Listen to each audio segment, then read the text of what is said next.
Little brush এডিটিংয়ের sports প্যানেলে আপনাদেরকে স্বাগতম। ইন্ডিয়ান প্রিমিয়ার লিগ IPL 2025 56তম ম্যাচে মুখোমুখি মুম্বাই ইন্ডিয়ান্স বনাম গুজরাট টাইটান্স। চাপের মুখে ব্যর্থ চাহার, ফিনিশ করে বাজিমাত তেওয়াটিয়ার। সিনেমা এটা নিশ্চিত সিনেমা। মুম্বাই ইন্ডিয়ান্স বনাম গুজরাট টাইটান্স ম্যাচটাকে এভাবে ছাড়া ব্যাখ্যা করা হয়তো অসম্ভব। প্রথমে মুম্বাইকে 155 রানের কম রানের টার্গেটে আটকে রাখা, এরপর বৃষ্টির জন্য ওভার কমে কঠিন হওয়া ও শেষে বাজিমাত। ম্যাচে গুজরাট টাইটান্স লড়াইকে এভাবেই ব্যাখ্যা করতে হবে। শেষ বলে ম্যাচ জিতল গুজরাট। মুম্বাই ইন্ডিয়ান্স প্রথমে ব্যাট করতে নেমে 155 রান করে 8 উইকেটে। মুম্বাই এই ম্যাচে ভালো শুরু পায়নি। রায়ান রিকেলটন ও রোহিত শর্মা দুই ব্যাটারি কম রানে ফেরেন। রিকেলটন 2 এবং রোহিত শর্মা 7 রান করেন।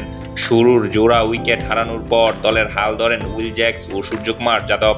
26 বলে এই জুটি 71 রানের পার্টনারশিপ করে দলকে 97 রানে নিয়ে যায়। সূর্য 24 বলে 35 রানে ফেরেন। উইল জ্যাক্স 35 বলে 53 করেন।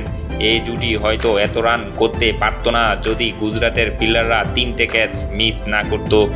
এই জুটি ফেরার পর আর জুটি বানাতে পারেনি মুম্বাই। শেষের দিকে করবিন বস 27 রানের একটা ইনিংস খেলেন। জবাবে ব্যাট করতে নেমে গুজরাট তুলনামূলকভাবে কম রান তাড়া করতে নেমে দ্রুত উইকেট হারায়। মাত্র 5 রানে সাই সুদর্শন আউট হন। এরপর শুভমান গিল ও জস বাটলার পার্টনারশিপ তৈরি করেন। 72 করে এই জুটি।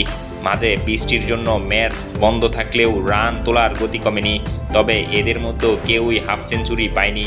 বাটলার 30 বলে 43 রানে আউট হন। শেরফান রাদারফোর্ড 15 বলে 28 রানের একটা জোড়ো ইনিংস খেলেও তিনি ফিনিশ করতে পারেনি। রশিদ খান, শাহরুখ খান ব্যর্থ হন। এর মধ্যে বৃষ্টির জন্য ম্যাচ 2 বার বন্ধ হয়।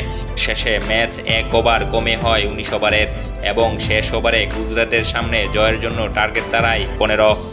শেষ ওভারে তেওয়াটিয়ার দুর্দান্ত ব্যাটিংয়ের ফলে গুজরাটের জয় 3 উইকেটের। উক্ত ম্যাচে তেওয়াটিয়ার শেষ ওভারের ব্যাটিং আপনার কাছে কেমন লেগেছে অবশ্যই কমেন্টে জানাবেন। আপনার কমেন্টের আশায় রইলাম।